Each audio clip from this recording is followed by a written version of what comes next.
ಬುಧವಾರ ಸಂಜೆ 1 ಗಂಟೆಗೆ ಅಬ್ಬರಿಸಿದ ಬಿರುಗಾಳಿ, ಆಲಿಕಲ್ಲು ಸಹಿತ ಮಳೆ ಬೆಂಗಳೂರಿನಲ್ಲಿ ಸಾಲು ಸಾಲು ಅವಘಡಗಳನ್ನು ಸೃಷ್ಟಿಸಿದೆ. ಶಿವಾಜಿನಗರದ ಬೌರಿಂಗ್ ಆಸ್ಪತ್ರೆಯ ಕಾಂಪೌಂಡ್ ಕುಸಿದು 1 ಮಗು ಸೇರಿ 7 ಮಂದಿ ಉಸಿರು ಚೆಲ್ಲಿದ್ದಾರೆ.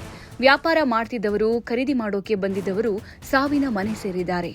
ಈ ಬೆನ್ನಲ್ಲೇ ಇನ್ಮುಂದೆ ಫುಟ್ಪಾತ್ನಲ್ಲಿ ಯಾರೂ ವ್ಯಾಪಾರ ಮಾಡುವಂತಿಲ್ಲ ಅಂತ ಉಪಮುಖ್ಯಮಂತ್ರಿ ಡಿಕೆ ಶಿವಕುಮಾರ್ ಖಡಕ್ ಸೂಚನೆ ಕೊಟ್ಟಿದ್ದಾರೆ. ನಗರದಲ್ಲಿ ಸುರಿದ ಭಾರೀ ಮಳೆಯಿಂದಾಗಿ ಹಲವೆಡೆ ಅವಾಂತರಗಳು ಸೃಷ್ಟಿಯಾದಂಥ ಹಿನ್ನೆಲೆ ವಿಧಾನಸೌಧದಲ್ಲಿ ಸುದ್ದಿಗೋಷ್ಠಿ ಮಾಡಿದ ಡಿಸಿಎಂ ಡಿಕೆ ಶಿವಕುಮಾರ್, ರಸ್ತೆ ಮೇಲೆ ಬಿದ್ದಿರುವ ಮರದ ಕೊಂಬೆ ತೆರವು ಮಾಡೋಕೆ ಪೊಲೀಸರಿಗೆ ಈಗಾಗಲೇ ನಿರ್ದೇಶನವನ್ನ ಕೊಟ್ಟಿದ್ದೀನಿ.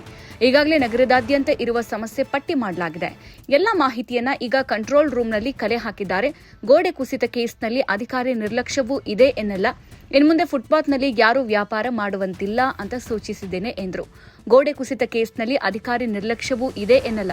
ಆದರೆ ಇನ್ಮುಂದೆ ಇಂತಹ ಅಪಾಯಕಾರಿ ಕಾಂಪೌಂಡ್ ಗೋಡೆಗಳನ್ನು ಮೊದಲೇ ಗುರುತಿಸಿ ಸೂಚಿಸಿದ್ದೇವೆ. ಸಾರ್ವಜನಿಕರು ಸುರಕ್ಷತೆ ದೃಷ್ಟಿಯಿಂದ ಫುಟ್ಪಾತ್ಗಳ ಮೇಲೆ ಇನ್ಮುಂದೆ ಯಾವುದೇ ವ್ಯಾಪಾರವನ್ನು ನಡೆಸುವಂತಿಲ್ಲ. ಮುಖ್ಯವಾಗಿ ವಾಜಪೇಯಿ ಆಸ್ಪತ್ರೆ ಪಕ್ಕದಂತಹ ಸ್ಥಳಗಳಲ್ಲಿ ವ್ಯಾಪಾರಕ್ಕೆ ಅವಕಾಶ ಕಲ್ಪಿಸದಂತೆ ಅಧಿಕಾರಿಗಳಿಗೆ ಸೂಚನೆ ಕೊಟ್ಟಿದ್ದೀವಿ ಅಂತ ಹೇಳಿದರು. ಇನ್ನು ಮಳೆಹಾನಿ ಸಂಬಂಧ ಸಿಎಂ ಸಭೆ ಕರೆದಿದ್ದಾರೆ. ನಾನು ಸಹ ಸಂಬಂಧಪಟ್ಟ ಅಧಿಕಾರಿಗಳಿಗೆ ಸೂಚನೆ ಕೊಟ್ಟಿದ್ದೀನಿ.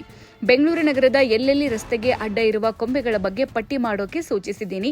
ಒಣಗಿರುವ ಮರಗಳು ಬಿದ್ದು ಸಂಚಾರಕ್ಕೆ ಸಮಸ್ಯೆ ಆಗಿದೆ. ಹೀಗಾಗಿ ಕೊಂಬೆ ತೆರವು ಮಾಡಿ ಸಂಚಾರಕ್ಕೆ ಅನುವು ಮಾಡೋಕೆ ಹೇಳಿದ್ದೀನಿ. ನೀರು ಬ್ಲಾಕ್ ಆಗಿದ್ರೆ ಅದನ್ನು ಕ್ಲೀನ್ ಮಾಡೋಕೆ ಹೇಳಿದ್ದೀವಿ ಅಂತ ಹೇಳಿದ್ರು.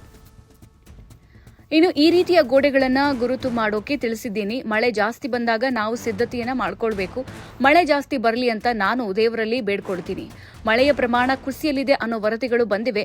ಮಳೆ ಕಡಿಮೆಯಾದರೆ ವಿದ್ಯುತ್ಗೂ ಸಮಸ್ಯೆ ಉಂಟಾಗಲಿದೆ. ಡ್ಯಾಂಗಳಿಗೂ ಸಮಸ್ಯೆ ಆಗುತ್ತೆ. ಶರಾವತಿಯಲ್ಲಿ ಈಗಾಗಲೇ ಆ ರೀತಿ ಕಾಣ್ತಾ ಇದೆ. ಮೇ 3ರಂದು ತುಂಗಭದ್ರಾ ಜಲಾಶಯಕ್ಕೆ ಭೇಟಿ ನೀಡ್ತೀನಿ ಅಂತ ತಿಳಿಸಿದ್ರು.